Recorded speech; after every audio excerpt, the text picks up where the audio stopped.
Good afternoon. Welcome to Potomac Valley Fly Fishers Beginners Fly Tying for the month of April. Today we're going to be tying a very interesting fly, which is actually supposed to replicate something that's going on at this time of the year.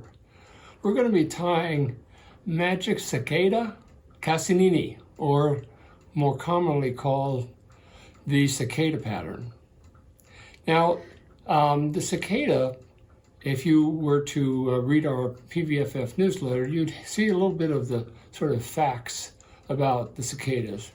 It's also known as sort of the 17-year locust, although it's not a locust because it does not eat that type of plant. But what I'm going to be tying today is one of many patterns that actually represent this 17-year locust. And for those of you who have a chance to fish the cicada hatch this year, you don't want to miss the opportunity because this only occurs every 17 years. And again, if you read the article, which is in our newsletter, you'll understand why it only occurs every 17 years. So for many of us, if we miss this event, we may not have another opportunity to fish it again when it's really good. Why did I choose this fly? Of course, one reason was for what I just mentioned, is that this is the year of the 17-year locust or the 17-year cicada hatch in this part of the country, on the East Coast in many of the mid-Atlantic states. But the other thing that we're going to talk about today is that many of the techniques that you will learn in tying the cicada is applicable in tying any sort of terrestrial pattern. And terrestrial, of course, is referring to those insects that live their whole life cycle on land and occasionally fall into the water. And so it's at that time that the terrestrial, in this case the cicada, becomes a very good fish food. Now think about it. Why would the fish really like this cicada? Well, it's packed with energy. And so for a large trout, bass, different types of freshwater fishes, this cicada is a real morsel.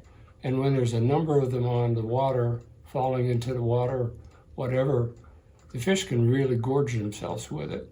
And so we want a fly that looks very robust, imitates this cicada, which is going to definitely be an attractor.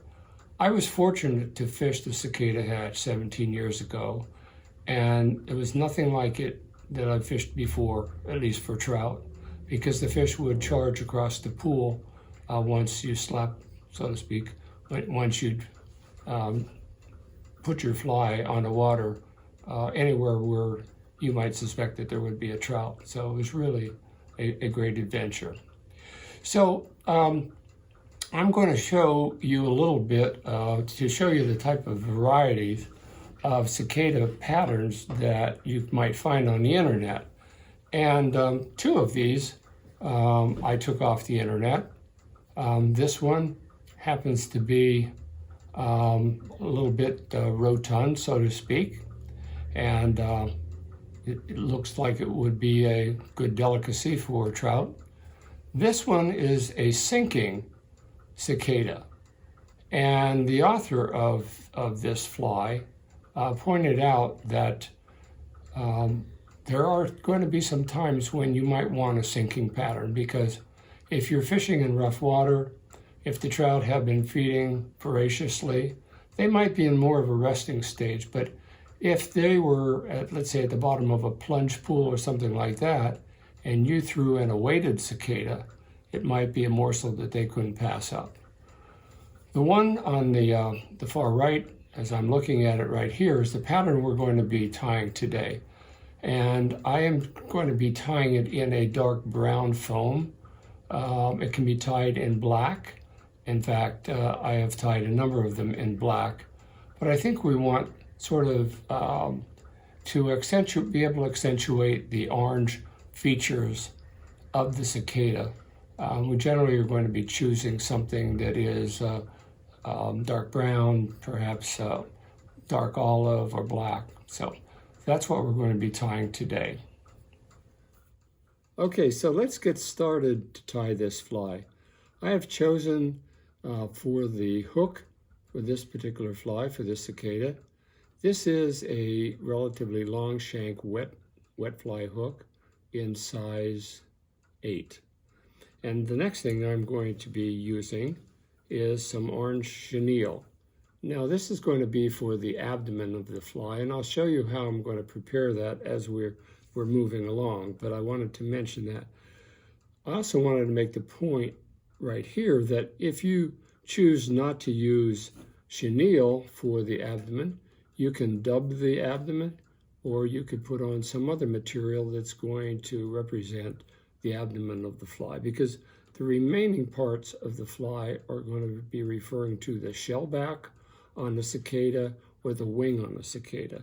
So moving along into that, what I have done is I've selected some 2mm foam, and here's brown. I've cut it in a strip, which is approximately the width of the gap of the hook. And that's a good general guideline when you're doing any sort of a terrestrial or using foam of any type in the fly, is to try to make the width of the foam piece that you cut to be about the gap of the hook. And then that will represent in a sort of a standard way the width of the fly, just like that's the width of the gap of the hook. So I've already selected that. For the wing itself, there will be two components. One of them will be crystal flash, which is going to provide sort of a glistening effect, such as these cicada wings. If you were to look at a cicada which has died, you'll find that the wings glisten because they're almost like translucent from underneath. So this represents sort of the underside of the wing. And the wing itself we're going to represent with deer hair. And I have selected orange deer hair here. And so this is a typical, from a typical hide. Most of the patterns that I've found on the internet use orange deer hair for the wing itself. We're also going to be putting eyes in on this fly.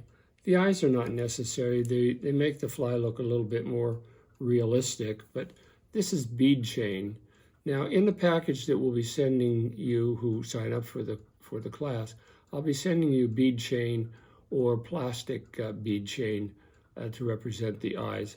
If you are particular about the fly and you want to color the eyes, you can do that.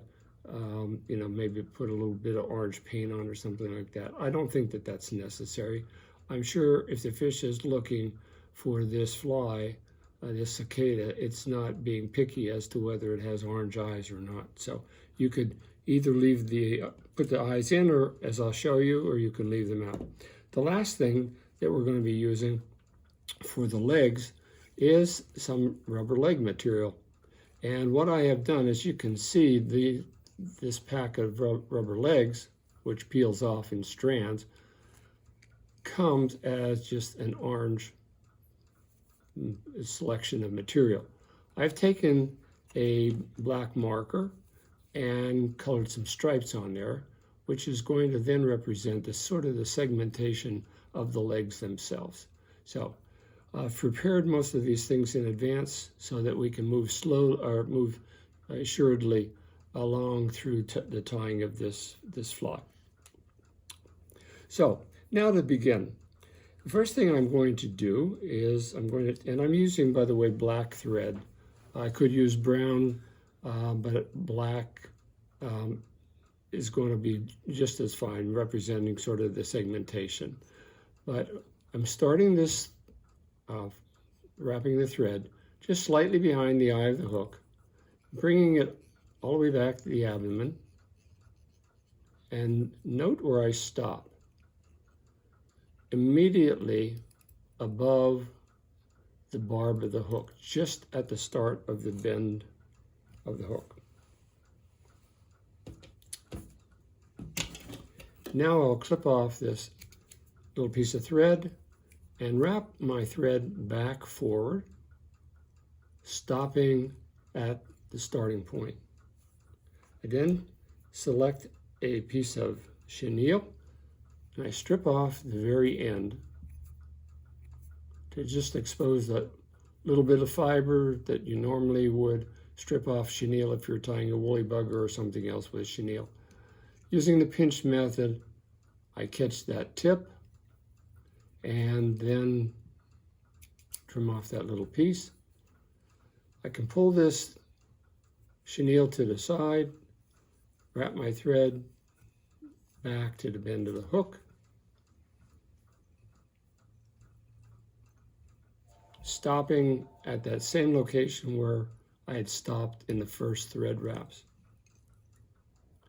Now I'm going to wrap my chenille around the shank of the hook, single layer with each wrap sort of touching up against the previous one.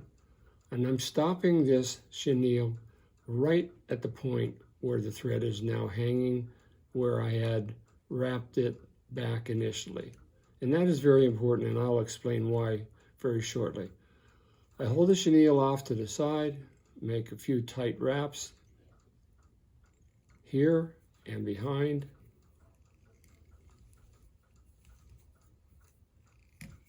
And now that that's in place, I can clip off the excess. All right. Now, I have pre-cut a piece of the foam that's going to represent the body. And so you'll hear me referring to the chenille being the underbody and the foam being the upper body, or in this particular case, it would be the shell that's on this cicada. The biological term for it is a carapace, which is basically a exterior skeleton, which all insects have. Notice now how I'm laying the foam on the top with about, just slightly more than 1/4 of an inch of the foam sticking back. And I have already pre-shaped that into sort of a blunted point. And again, placing it there, I make one loose wrap and then a second, and I pull down. By putting the pressure on the foam in this manner, it's going to keep the foam from rolling from one side of the fly to the other. Then you can make several more thread wraps. And that is sort of held in place for the time being. I now lift up the foam and wrap my thread forward, stopping again about 1/4 of an inch behind the eye of the hook. Now, this is something that I would advise anybody who's tying terrestrials to do, and that is have some super glue on hand, because many times when you're tying with foam, it's going to slip around some other material like the chenille. So what I have been doing this year in tying this pattern is I just take a little bit of the super glue, I apply it to the top of the chenille, just a little layer, and I pull this down and again make one loose wrap, another one, and pull down. Not too tight, but that's enough to hold that foam in place. The next step in tying this fly is to take some of this crystal flash, and it doesn't necessarily be the clear type. It could be one that has maybe an orange color to it. But basically, we want to represent that glistening, as I mentioned before, on the underside of the wing. Now I'm going to select about perhaps 6 or so fibers. I'm going to clip those off so that now I have as you can see here, about that many. I'm going to fold this in half.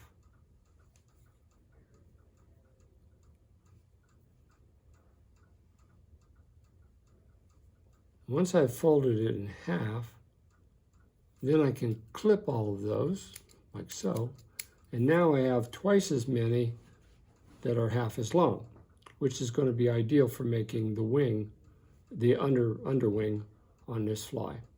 So notice the next thing that I do. I lay this right on top, and we're not worrying about how much is sticking out at the back, but right about in the middle, I'm laying it on the top and making several thread wraps towards the back. Then I flip this over and tie it down. I'm also holding this packet of crystal flash with my left hand so that it's not going to be moving around the side of the hook facing the camera, but it's keeping it all in place. And just for extra precaution, in other words, to tighten up this bundle, I'm going to put another drop of super glue right there. And that's only going to take a few seconds for that to bind it together. All right. Now, before going any further, I want to cut this underwing to be just slightly shorter than the end of the tail or the end of the abdomen on this fly. And it can be done, it can be cut directly across, or it can be cut irregularly, but you don't want that underwing to extend back any further.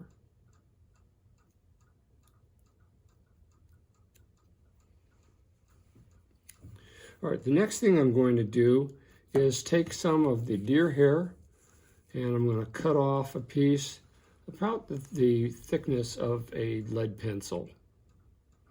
And I'm going to stack it. Now, in the interest of time, I had already selected a section of the deer hair, and I had stacked it already, but I'm just going to stack it again. I put it in my hair stacker, and of course, if you're not familiar with stacking, basically you need a hair stacker to line up the tips of the deer hair. But I generally use an eraser of some sort to sort of absorb the shock of stacking it. So I'm going to stack my deer hair and then remove it from the hair stacker. If you can see, the tips of the hair are nicely arranged or all in line. And now I'm going to measure this to be about the length of the body of the fly. And the first thing I'm going to do is I'm going to use a technique I learned from a gentleman friend of mine who was a fantastic fly tyer. His name was Sterling or Buzz Buzzell. He would, in order to keep his stack of hair together, rather than having it spread all over the fly, he made one wrap of thread around that bundle, put it in place, and pulled down. Then you hold that and make additional thread wraps, again pulling down each time to compact that deer hair. Now, it looks like it's flaring quite a bit. That's okay. We really want the silhouette of this fly to look big and delightful, much like if a cicada had landed on the water. So I'm going to make a few more wraps, even through the bundle.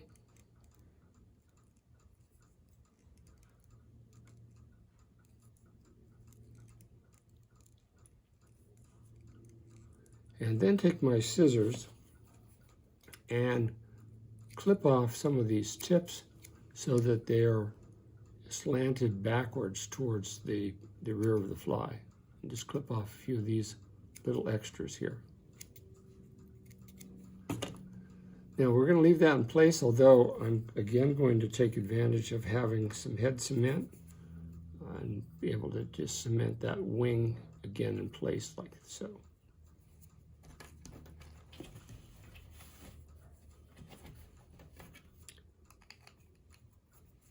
Now I had referred to the eyes of this fly previously, and what I had done in preparation for tying this was I took some bead chain and I selected 4 beads and clipped it on both ends.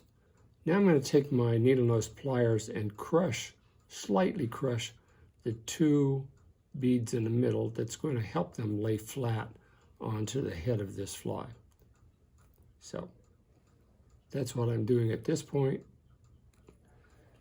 Now I will advance the thread just slightly in front of the bundle of hair. And I'm going to lay these eyes right on top. Do a cross wrap, which means going from front to back, underneath, then back to front. This is a typical way of tying in eyes on any type of fly that you might tie. It doesn't need a lot of wraps because we're basically going to, again, resort to a little bit of head cement there to hold everything in place. Okay. Now, I will bring my thread back to the point where I tied in the wing. And then I can fold the foam back over the eyes, holding everything down, making a few thread wraps right there, tucking it down each time so it's nice and tight. And then this is a good time to trim this excess piece of foam. And I generally like to trim it sort of as a blunt arrowhead. And it basically holds the hair down and provides a nice silhouette on the fly. So I trim that like that. And that. So, as you can see. All right. There's only one last step this fly, and that will be putting on the legs. Now, I mentioned previously that one could take just orange silly legs, and if you have a black magic marker of some sort, you can put some stripes on it to make it look segmented. And I did that ahead of time. So if you haven't seen this technique for applying legs to flies, I'm going to show you. This is very simple. You take the rubber material, you wrap it around the thread of your fly tying thread, hold it with your left hand, and then just slide it right up to the side of the fly, right where you want it to go. As you can see, I've tied it in right in line with the eye and right along the lateral part of this fly. Make one wrap, and now we're set up to do the same thing on the other side. Again, wrap the leg around the side of the fly. Hold it in place until you tighten your thread. And it's right there on the side. A few more wraps. And then I can take my half-hitch tool and proceed to move my thread up to the eye of the hook. Make a couple thread wraps like so. And then a couple half hitches and we're done. There's just one other thing that I want to show you before we finish this fly.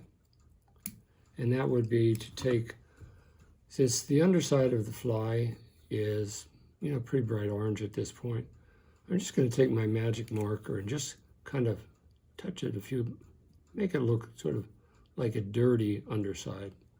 So, and if you care to put on a little bit more head cement, because this fly is, if the fish hits this, it's going to smash it pretty well. So it doesn't hurt to put a little bit more cement on some of those wraps. And we are finished. A cicada.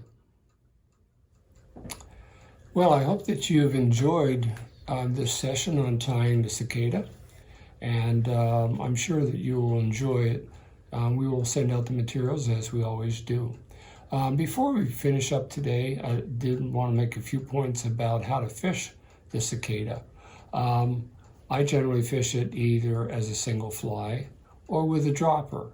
In that case, the cicada, the fish might see the cicada but not particularly want it for some reason, and there's going to be another selection coming along with it.